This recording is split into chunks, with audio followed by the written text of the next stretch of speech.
Hello students, today we'll be doing a new chapter called Nelson Mandela Long Walk to Freedom.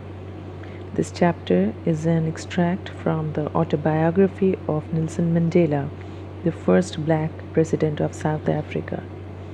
Excerpts from Long Walk to Freedom include the description of the inauguration ceremony, citations from his speech, his journey to being a freedom fighter, the struggle along with a tribute to other freedom fighters and countless other people who fought for their freedom. In South Africa, a brutal practice named apartheid was followed. Apartheid refers to the discrimination between people on the basis of their race that you all have already studied in class 9th. It was one of the most brutal societies where dark-skinned people were deprived of their basic rights.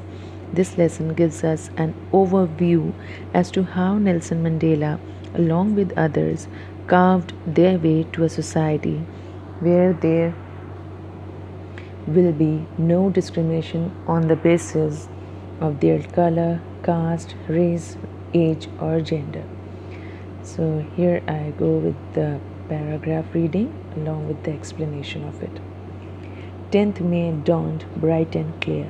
For the past few days, I had been pleasantly besieged by dignitaries and world leaders who were coming to pay their respects before the inauguration. The inauguration would be the largest gathering ever of international leaders on South African soil. The ceremonies took place in the lovely sandstone amphitheatre formed by the Union buildings in Pretoria. For decades, this had been the seat of white supremacy, and now it was the site of a rainbow gathering of different colors and nations for the installation of South Africa's first democratic, non-racial government. Underline the word dawned means of a day that began pleasantly, giving a sense of happy satisfaction or enjoyment, satisfying, or you can say besieged means to be surrounded by dignitaries, a person considered to be important because of high rank or office. Sandstone, it's a sedimentary rock consisting of sand or quartz grains cemented together, typically red, yellow, or brown in color. Amphitheater, an open air theater. Supremacy, the state or condition of being superior to all others in authority, power, or status. So, in this paragraph, Nelson Mandela says that the 10th of May was the day when he sworn in as the first black head of state, South Africa. It was after years of struggle that his anti-racist party came into power. Until then, the seat had always been occupied by white presidents. That is why the author referred to the day as bright and clear. It was a morning full of hope. Days before this date, many notable personalities started congratulating him for his victory. For the first time in the country's history, so many international leaders came together for their inauguration ceremony. The ceremony took place in an open circular building made of sandstone consisting of union buildings in the Pretoria city. Now, on that lovely autumn day, I was accompanied by my daughter Zinneni. On the podium, Mr. de Klerk was first sworn in as second deputy president. Then Thabo Mbeki was sworn in as first deputy president. When it was my turn, I pledged to obey and uphold the Constitution and to devote myself to the well-being of the Republic and its people. Underline the word deputy means second in command. Sworn means given under oath, determined to stay in the role specified. Pledged means committed by a solemn promise. So, in this paragraph, the author was accompanied by his daughter Zenini on his big day. First, the two vice presidents took an oath. Then, when his turn came, he committed to respect, protect, and abide by the Constitution and to devote his entire self into the welfare of the country. Now, the next paragraph says, to the assembled guests and the watching world, I said, today all of us do, by our presence here, confer glory and hope to newborn liberty. Out of the experience of an extraordinary human disaster that lasted too long must be born a society of which all humanity will be proud. We, who were outlaws not so long ago, have today been given the rare privilege to be host to the nations of the world on our own soil. We thank all our distinguished international guests for having come to take possessions with the people of our country of what is, after all, a common victory for justice, for peace, for human dignity. Underline the word assembled. Here means of people who gather together in one place for a common purpose. Confer means to grant. Glory means honor. Outlaws means because of its policy of apartheid, many countries had earlier broken off diplomatic relations with South Africa. On our, on our own soil means in our own country. Possession means ownership, and dignity means the state or quality of being worthy of respect. So, here in this paragraph, the author also mentions some parts of his speech where he said that everyone, by his presence, was giving rise to hope for a new beginning. Previous rulers were discriminatory and lasted for long, but the ones who are given the opportunity to rule now would stand up against discrimination. He is glad to host a ceremony with the presence of global leaders. It is an achievement in itself. There was a time when South Africa was, for practicing apartheid, lost all its international political relationships. Now, when there is no segregation on the basis of race and gender, other nations are happy to have healthy democratic relationships. And finally, they have come to power and they pledge to make everyone proud. He thanked everyone, especially the international leaders, for joining them in celebrating their achievement, which is a step towards an equal society where every human will be treated fairly. Now, next we move on to the paragraph. We have at last achieved our political emancipation. We pledge ourselves to liberate all our people from the continuing bondage of poverty, deprivation, suffering, gender, and other discrimination. Never, never, and never again shall it be that this beautiful land will again experience the oppression of one by another. The sun shall never set on so glorious a human achievement. Let freedom reign. God bless Africa. Underline the words emancipation, which means the fact or process of being set free from legal, social, or political restrictions. Liberate means free, release. Bondage means the state of being a slave. Discrimination means being treated differently or unfavorably. Deprivation means the damaging lack of material benefits considered to be basic necessities in a society. Oppression means prolonged, cruel, or unjust treatment or exercise of authority. Glorious, having worthy or bringing fame or admiration. Reign means to rule or to govern. So, in this paragraph, he mentions that after great struggle, they have finally achieved political freedom. His government promised to free everyone of the still existing poverty, hardships, and inequalities of all kinds, along with assuring everyone of a country where no community will be considered inferior.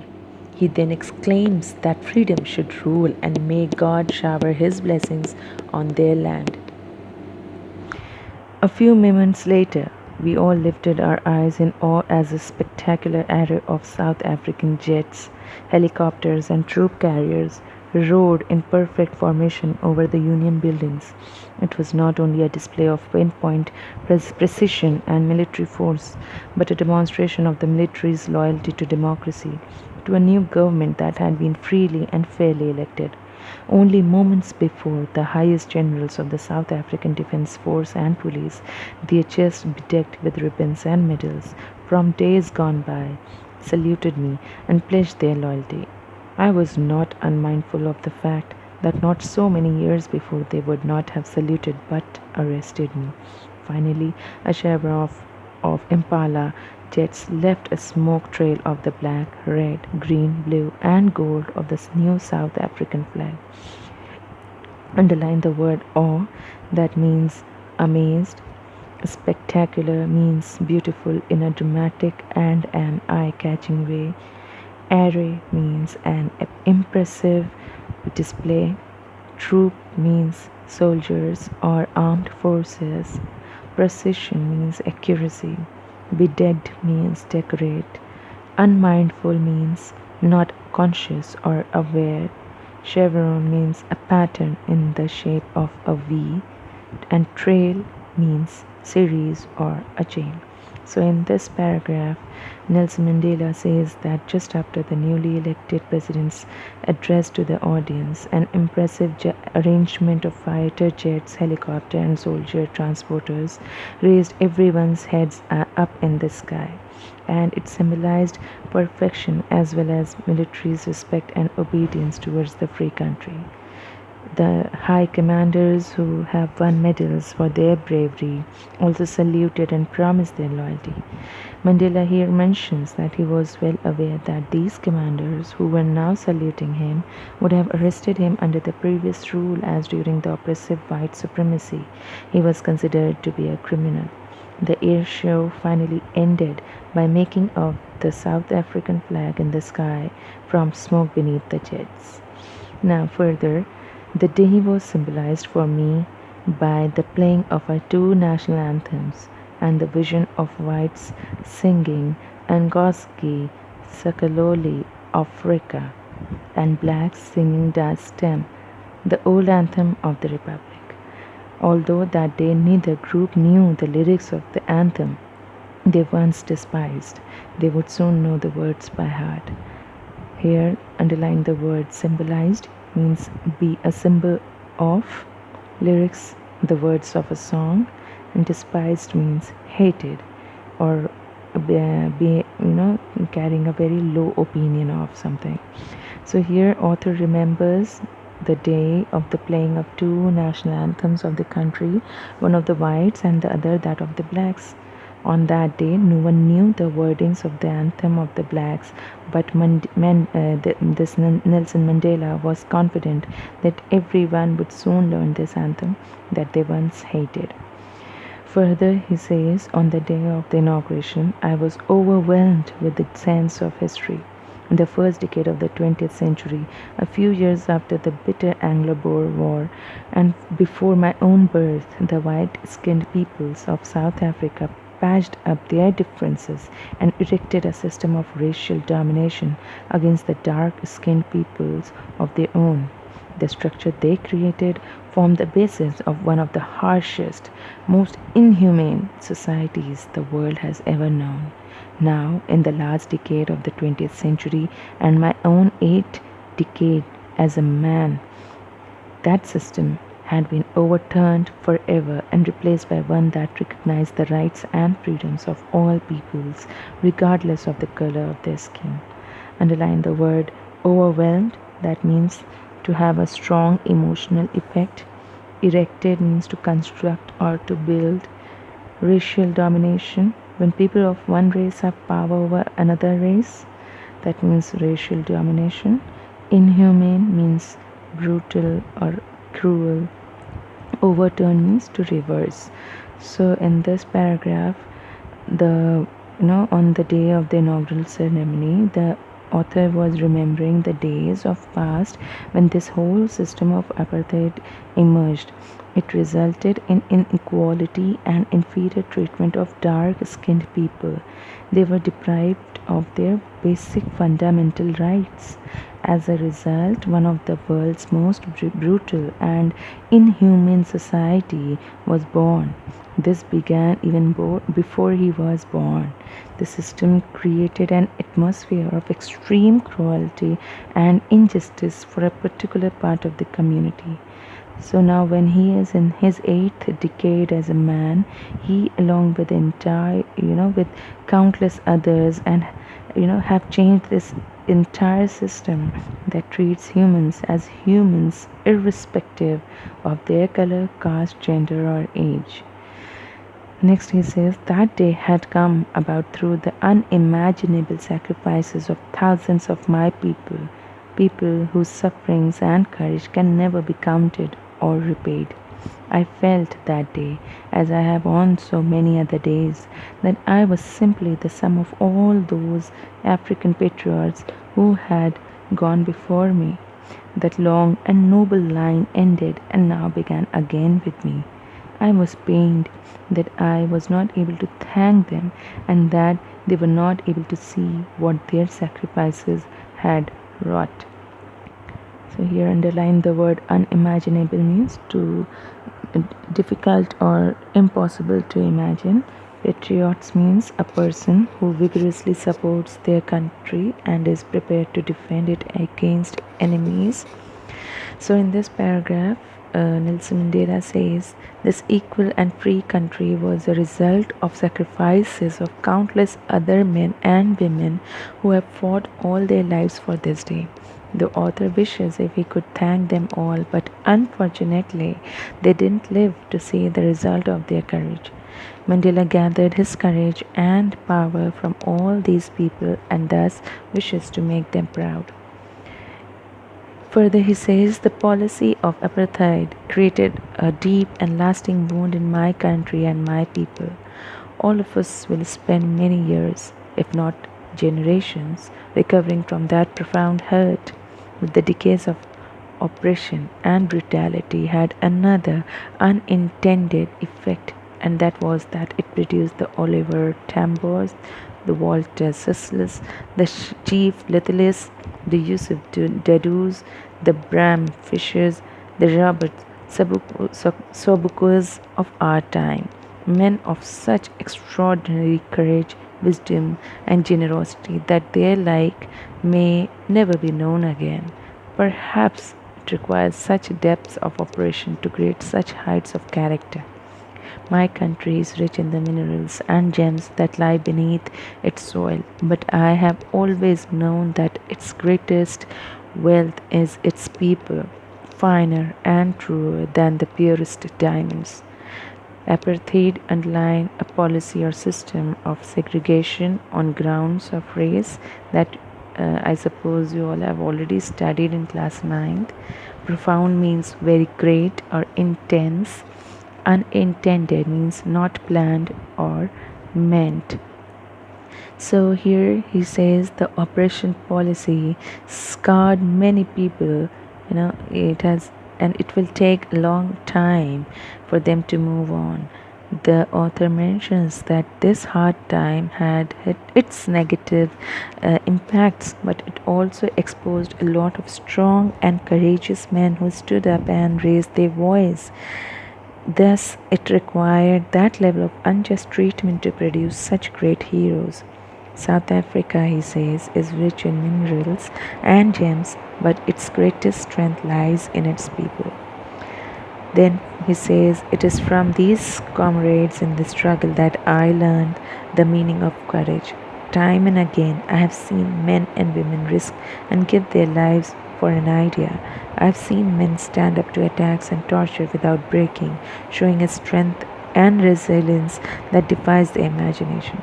I learned that courage was not the absence of fear, but the triumph over it. The brave man is not he who does not feel afraid, but he who conquers that fear. So, underline the word comrades means a colleague or a fellow member of an organization. Resilience, the ability to deal with any kind of hardship and recover from its effects.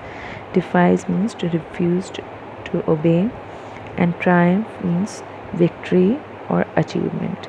So here Nelson Mandela says that he gained his strength to stand against the wrong from all the great nationalists he mentioned above, who have even risked their lives for freedom and tolerated ill treatment but never stopped fighting. He learned that courage didn't mean the absence of fear, but the ability to overcome fear. The man who overcomes his fear is called brave.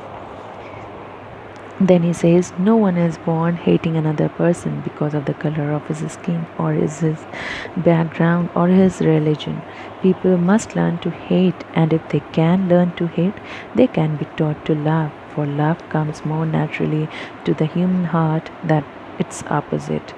Even in the grimmest times in prison, when my comrades and I were pushed to our limits, I would see a glimmer of humanity in one of the guards, perhaps just for a second, but it was enough to treasure me and keep me going. Man's goodness is a flame that can be hidden but never extinguished. First of all, mark this paragraph as very important paragraph. Now underline the word grimmest, that means gloomy or serious. Glimmer means shine faintly with a wavering light. Push to our limits means push to the last point in our ability to bear pain. And reassure means say or do something to remove the doubts. So, in this paragraph, Nelson Mandela says one is taught by its society to hate humans because of their skin color, age, gender, and religion. No one is inborn with hatred. The author's idea is that if people can be taught hatred, they can also be taught love and brotherhood. In their most testing times in prison, when they were being treated brutally, Mandela would see a pinch of humanity and kindness in one of the guards, and that was enough to keep him going. He believes that goodness in human beings can be suppressed but never eliminated. He says, in life, every man has twin obligations to his family, to his parents, to his wife and children, and he has an obligation to his people, his community, his country. In a civil and humane society, each man is able to fulfill those obligations according to his own inclinations and abilities. But in a country like South Africa, it was almost impossible for a man of my birth and color to fulfill both of those obligations. In South Africa, a man of color who attempted to live as a human being was punished and isolated. In South Africa, a man who tried to fulfill his duty to his people was inevitably ripped from his family and his home and was forced to live a life apart, a twilight existence of secrecy and rebellion. I did not in the beginning choose to place my people above my family, but in attempting to serve my people, I found that I was prevented from fulfilling my obligations as a son, a brother, a father, and a husband.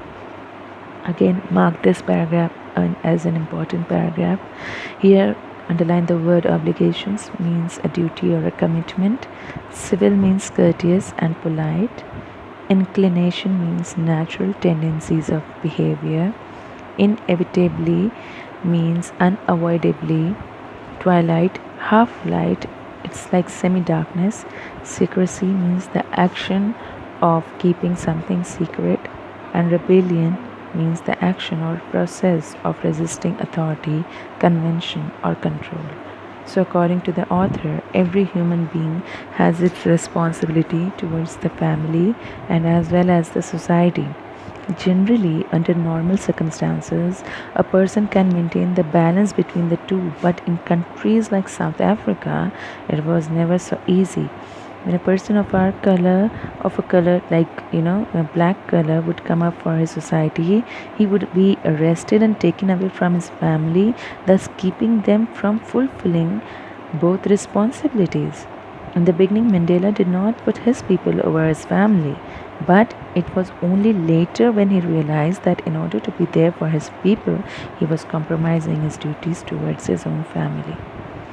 Then he says, I was not born with a hunger to be free. I was born free, free in every way that I could know. Free to run in the fields near my mother's hut, free to swim in the clear stream that ran through my village, free to roast mealies under the stars and ride the broad backs of slow moving bulls. As long as I obeyed my father and abided by the customs of my tribe, I was not troubled by the laws of man or God. It was only when I began to learn that my boyhood freedom was an illusion, when I discovered as a young man that my freedom had already been taken from me, that I began to hunger for it. At first, as a student, I wanted freedom only for myself. The transitory freedoms of being able to stay out at night, read what I pleased, and go where I chose. Later, as a young man in Johannesburg, I yearned for the basic and honorable freedoms of achieving my potential, of earning my keep, of marrying and having a family, the freedom not to be obstructed in a lawful life. Underline the word stream, that means a small narrow river. Means it's a maize plant, maized. Abided means to obey. Boyhood means it's a time of being a boy. Illusion means a false idea or belief. Transitory means not permanent. Yet yearned means have an intense feeling or longing for something. So here the author did not have the plan to stand against the apartheid system early in life. He lived his childhood like any normal child in South Africa. He only had to follow the rules set up by his father or the customs of his tribe. As soon as he grew up and began to learn the facts as to how people of color are treated, he decided to stand against it. He had this urge for freedom from inside, earlier just for himself, staying out at night, etc., and later for having a basic life not just for himself but for everyone. In Johannesburg, they had to struggle for having a peaceful marriage, family, and basic amenities which everyone has access to where law and order exists. But then I slowly saw that not only was I not free, but my brothers and sisters were not free. I saw that it was not just my freedom that was curtailed, but the freedom of everyone who looked like I did.